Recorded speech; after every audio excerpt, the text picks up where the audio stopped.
چوتھی زندگی شروع ہو گئی، عالم برزخ۔ وہ زندگی ہے، موت نہیں ہے، اس کو تو سب مانتے ہیں۔ عذاب قبر ہم مانتے ہیں، قرآن سے ثابت ہے۔ بعض لوگ یہ سمجھتے ہیں کہ شاید قرآن میں ذکر نہیں ہے، غلط بات ہے، لیکن میرے پاس زیادہ وقت نہیں ہے۔ برزخ کے اندر زندگی کی ایک کیفیت ہے، اس کے اندر جیسے کہ ہمارے یہاں بڑی ویسے چھڑ گئی ہیں، حضور کی زندگی کیسی ہے؟ آیا ایسی ہے جیسے دنیا میں تھی یا اس سے کچھ مختلف ہے؟ تو میں کہا کرتا ہوں دنیا کی زندگی تو اتنی اچھی زندگی نہیں ہے، حضور کو جو زندگی ہے عالم برزخ میں، اس کا تو ہم تصور بھی نہیں کر سکتے۔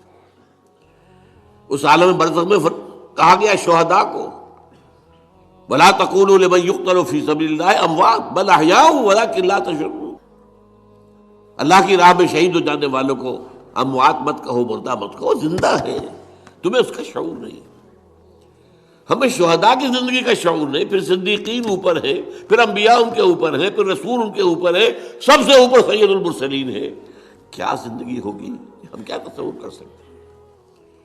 ما لا عین رأت ولا اذن سمعت ما خطر علی قلب بشر۔ بہرحال پھر یہ چوتھی زندگی آ گئی، پھر آئے گا، پھر سور پھونکا جائے گا، اور پھر فَإِذَا هُمْ قِيَامٌ يَنظُرُونَ، تو سب زندہ ہو کر دوبارہ کھڑے ہو جائیں گے۔ وہ یوم القیامہ ہوگا، کھڑے ہونے کا دن، اور اس سے ہمارا پانچواں دور شروع ہو جائے گا، حیات اخروی۔ اچھا، حیات اخروی کے بارے میں ہمارا کیا ایمان ہے؟ کیا وہ کبھی ختم ہونے والی ہے؟ وہ تو ابدی ہے۔ فَإِنَّهَا لَجَنَّةٌ أَبَدًا أَوْ لَنَارٌ أَبَدًا، یہ پوری زندگی تو زندگی کتنی بڑی ہو گئی۔ تو اسے پیمانہ امروز و فردا سے نہ ناپ، جام جاں پہم دواں ہر دم جواں ہے زندگی۔ البتہ ایک کام کیا کیا ہے اللہ نے، یہ جو دو موتوں کے درمیان زندگی آئی ہے، پہلی موت جو کہ ہم عالم ارواح سے، اس کے بعد سلا دیے گئے، موت آ گئی نا، پھر اللہ نے زندہ کیا۔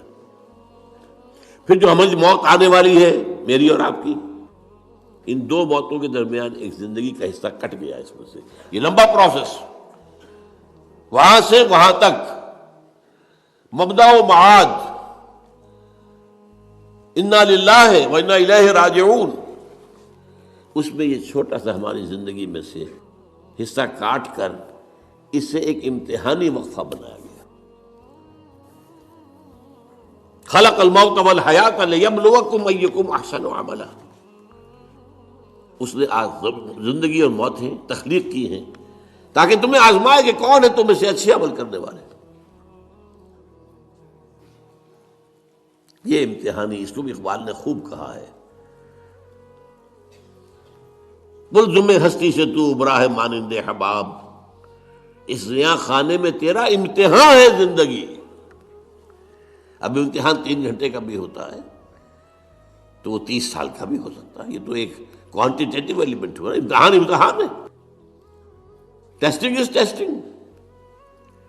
یہ حیات دنیاوی امتحان ہے، ملزم ہستی سے تو ابرا ہے مانند حباب، اس زیاں خانے میں تیرا امتحان ہے زندگی۔ اس کے بعد جب ہمیں دوبارہ اٹھا دیا جائے گا، حساب کتاب ہوگا، اعمال کا جزا و سزا کے فیصلے ہوں گے، اور پھر یہ جنت اور یہ دوزخ، وَإِنَّهَا لَجَنَّةٌ أَبَدًا أَوْ لَنَارٌ أَبَدًا۔ یہ حیات ایک ایمان باللہ اور ایمان بالآخرہ، ایمان بالآخرہ کے ضمن میں پورے حیات انسانی کا ایک تصور جو ہے سامنے لانا ضروری ہے۔ اب آئیے،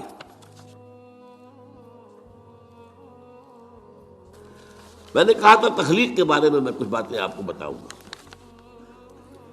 یہ جدید سائنس کے حوالے سے بھی بہت اہم چیزیں ہیں، اور یہ قرآن کی حکمت اور فلسفے کے لیے۔ بدقسمتی ہماری یہ ہے کہ ہمارے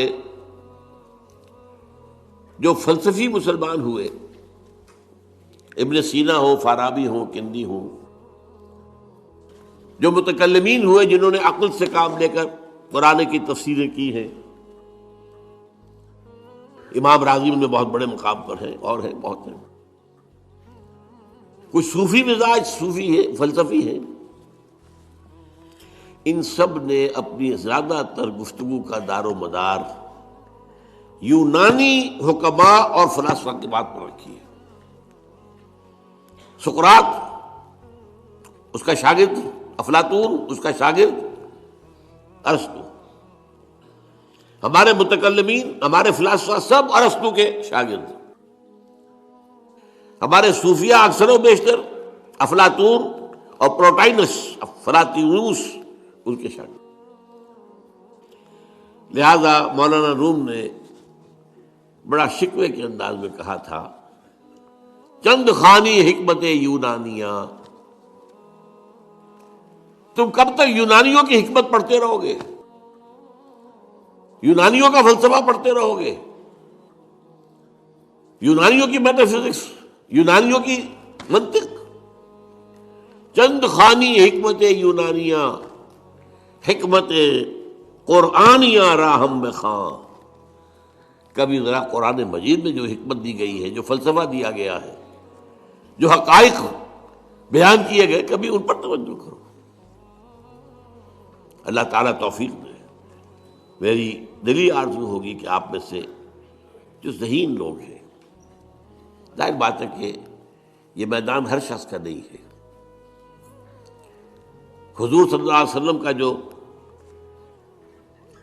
افرادی انفرادی سطح پر انقلاب برپا کرنے کا پروسیس ہے، 4 الفاظ ہیں اس میں ٹاپ پر آتا ہے حکمت۔ یتلو علیہم آیاتہ یزکیہم ویعلمہم الکتاب والحکمہ۔ حکمہ یہ تعلیم محمدی صلی اللہ علیہ وسلم، تربیت نبوی صلی اللہ علیہ وسلم، اس کی سب سے اونچی منزل ہے تعلیم حکمت۔ تو ظاہر بات ہے کہ ہر شخص اس کا اہل نہیں ہوتا۔ یہ اللہ تعالیٰ نے ظاہر بات ہے سب کو ایک جیسا نہیں بنایا ہے۔ جسمانی قوتوں کے اعتبار سے بھی فرق و تفاوت ہے، ذہنی صلاحیتوں کے اعتبار سے بھی فرق و تفاوت ہے۔ جن لوگوں کے اندر یہ فلسفہ اور حکمت کا ذوق ہو، وہ اس معاملے میں آئیں، سوچیں، پڑھیں۔ میری یہ چند باتیں ہو سکتا ہے کہ ان کے لیے چشم کشا ثابت۔ وہ کتاب اس وقت میری جو ہے ایجاد و ابداع عالم، وہ آؤٹ آف پرنٹ ہے، موجود نہیں ہے، انشاءاللہ جلدی ہی پرنٹ کروا لیں گے دوبارہ۔ دیکھیے تخلیق کا مرحلہ اول عالم امر ہے، اللہ کا ایک حکم کن، انما امرہ اذا اراد شیئا ان یقول کن فیکون۔ اس کن سے ایک نور پیدا ہوا ہے، ویری سٹل، لطیف، حرارت کوئی نہیں، خنک نور۔ یہ نور اللہ، یہ پہلی شے ہے جو پیدا ہوئی ہے۔ حکم ایک کن، یہ عالم امر ہے۔ اس نور سے پیدا کیے گئی تمام ارواح انسانیہ، تمام ملائکہ۔ ملائکہ کے بارے میں حدیث موجود ہے، قرآن مجید میں ذکر نہیں ہے، حدیث میں ہے۔ حضرت عائشہ رضی اللہ تعالی عنہا سے مسلم شریف کی روایت ہے کہ ان اللہ خلق الملائکہ من نور۔ یہ عالم امر ہے پہلے جو پیدا کیا گیا ہے، ایک نور، بسیط نور، لطیف نور۔ اس نور سے ارواح انسانیہ، انہی میں ایک روح محمدی بھی تھی نا، جس کو نور محمدی بھی کہا جا سکتا ہے۔ یہ لفظ جو ہمارے یہاں کہا جاتا ہے نور محمدی، نور اس لیے کہ روح نورانی ہے، ملائکہ نورانی ہے، اللہ نے فرشتوں کو نور سے پیدا کیا۔ اچھا، اب اس تخلیق کا دوسرا مرحلہ آیا۔ یہ پہلی تخلیق جو میٹا فزیکل ورلڈ کی ہے، دوسری تخلیق ہے فزیکل ورلڈ۔ ایک اور امر کن، اور اس سے ایک بگ بینگ پیدا ہو، یہاں سے سائنس شروع ہوتی ہے۔ اس لیے کہ وہ جو پہلا معاملہ ہے وہ سائنس کے دائرے سے باہر کا ہے، ارواح ہو، ملائکہ ہو، اس سائنس کے دائرے سے باہر۔ وہ عالم امر ہے، یہ عالم خلق شروع ہوا ہے اب۔ اور عالم خلق اور عالم امر میں ایک بڑا بنیادی فرق جان لیجئے۔ عالم امر میں اللہ کے کسی حکم کے تعمیل میں کوئی لمحہ صرف نہیں ہوتا، کن فیکون، کن فیکون۔ نو ٹائم ایلیمنٹ. یہی وجہ ہے فرشتے کو عرش سے زمین تک آنے میں کوئی وقت نہیں لگتا، روح کو بھی کوئی وقت نہیں لگتا. یہ بیانڈ دس فزیکل ورلڈ ہے نا. تو میٹا فزیکل ورلڈ کا سے تعلق ہے ان کا، یہ عالم امر سے ہے.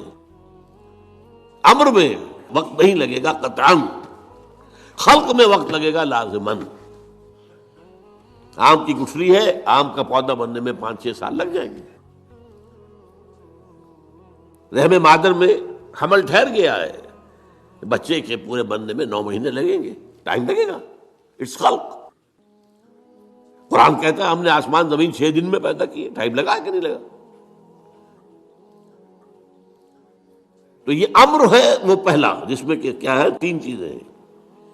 اللہ کا نور جو بہت لطیف ہے، وہ خزانہ ہے، اسی سے بنی ارواح انسان کی، اس سے بنے فرشتے.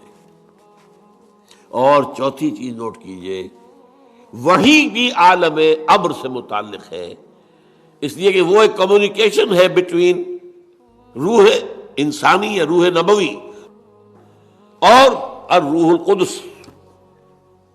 جبرائیل کون ہے؟ فرشتہ. روح محمدی یہ بھی نوری، وہ بھی نوری. یہ ان دونوں کا کمیونیکیشن ہے وہی. لہذا اس کا تعلق بھی عالم خلق سے نہیں ہے، عالم امر سے. بہت پیارا شعر کہیں کہا ہے، کس کیفیت میں کہا ہے میں نہیں سمجھ سکتا.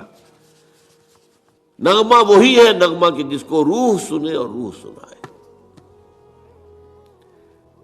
روح محمدی نے سنا ہے، اس کان سے نہیں سنا حضور نے. یہ نوٹ کر دیجئے، کبھی پڑھیے حقیقت وحی نامی کتاب مولانا سعید احمد اکبر آبادی کی. وحی کی حقیقت کیا ہے؟ وہی براہ راست قلب پر جاتی ہے، اس کان کے واسطے سے نہیں جاتی. یہ کان عالم خلق کا ہے، قلب عالم امر کی شے، روح کا مسکن ہے. وہاں روح ہے، روح محمدی ہے. فَإِنَّهُ نَزَّلَهُ عَلَىٰ قَلْبِكَ، اس کو اے نبی اتارا ہے اس فرشتے نے آپ کے دل پر براہ راست. تو نغمہ وہی ہے نغمہ کہ جس کو روح سنے اور روح سنائے.